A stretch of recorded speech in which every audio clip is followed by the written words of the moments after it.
This will be a debate on foreign aid and USAID. I'm Josie. I have a broken camera.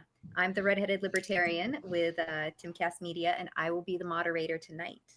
Tonight's debate features Cenk Uygur, founder of the Young Turks, advocating in favor of foreign aid, Mike Benz, executive director of Foundation for Freedom Online, supporting reform of foreign aid, and Keith Knight, top editor at the Libertarian Institute, arguing for abolishing foreign aid. Welcome, gentlemen.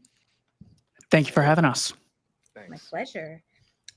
So we will not be doing any formal timekeeping tonight, so I just ask you to be mindful of each other's speaking time. This debate's going to be free form, and I'll be here to guide the discussion behind that still picture of me.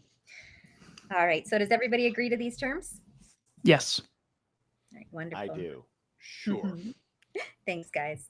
So I'm going to kick this off by asking each of you a position-defining question, and I'm going to start with Keith. Keith, what are the primary reasons you believe foreign aid should be completely abolished? When I say American foreign aid, I'm generally referring to resources given or lent by the United States government to a foreign government or group of persons in another country. I want to make the case that all foreign aid should be abolished. According to foreignassistance.gov, as of June 13th, 2025, the U.S. government has over $100 billion in foreign aid obligations, consisting of more than 20,000 activities taking place in 205 countries, primarily Ukraine, Israel, Egypt, and Jordan. According to Pew Research, the American government spent $1.07 trillion on foreign assistance between 2005 and 2024. Foreign aid allows the U.S. government to unilaterally put obligations on their domestic population, us, and use those funds to increase their power and social standing in other parts of the world. The essential issue with government provision of foreign aid is the creation of the service payment split. The people who provide the service do not have to answer to those paying for it. In the case of foreign aid, there's a split between those who pay, taxpayers, those who provide the service, politicians and NGOs, and those who receive the service. In short, those who have the power to control foreign aid funds do not face the discipline necessary to provide high-quality services at a reasonable cost, since the people paying for it do not have a recognized right to stop paying if they don't find value in the project. This would be the equivalent of saying Blockbuster, MySpace, Sears, Toys R Us, and Borders could have resolved their business issues if only they had access to the funds of involuntary investors known as taxpayers. Instead of companies getting money by meeting consumer demand, foreign aid encourages companies to reallocate scarce resources towards complying with the desires of politicians, or, in the words of Michael McClintock, these funds turn entrepreneurs away from pleasing customers and into instruments of statecraft.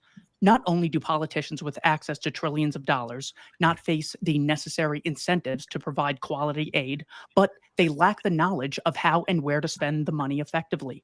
According to the Center for Global Development, total aid given to Africa from wealthy countries since 1960 comes to $4.7 trillion in 2013 prices, even if politicians really wanted to bring democracy and prosperity to Syria, Yemen, Libya, and Ukraine. They don't know how countries become prosperous. If they had such knowledge, we wouldn't see the homelessness and poverty that can be found in many areas of the United States, an area where these same U.S. politicians have much more control and influence. The American people also directly bear the cost of these expenditures. When governments don't have enough money to fund foreign activities through taxing their domestic population, they issue treasury notes, often purchased by the Federal Reserve, who then prints money and increases the amount of dollars in circulation. Increasing the supply of money by trillions of dollars over decades to fund foreign activities results in each dollar Americans hold in their savings accounts being worth less than it otherwise would have been, leading to the inflated prices Americans experience today. Notice, foreign assistance is not a neutral tool that can be used for good or evil, but a structurally unsound way to achieve national security or economic growth. Consider another unintended consequence of foreign aid. Lawrence Wright wrote a book in 2006 titled The Looming Tower, Al-Qaeda and the Road to 9/11, from page 307.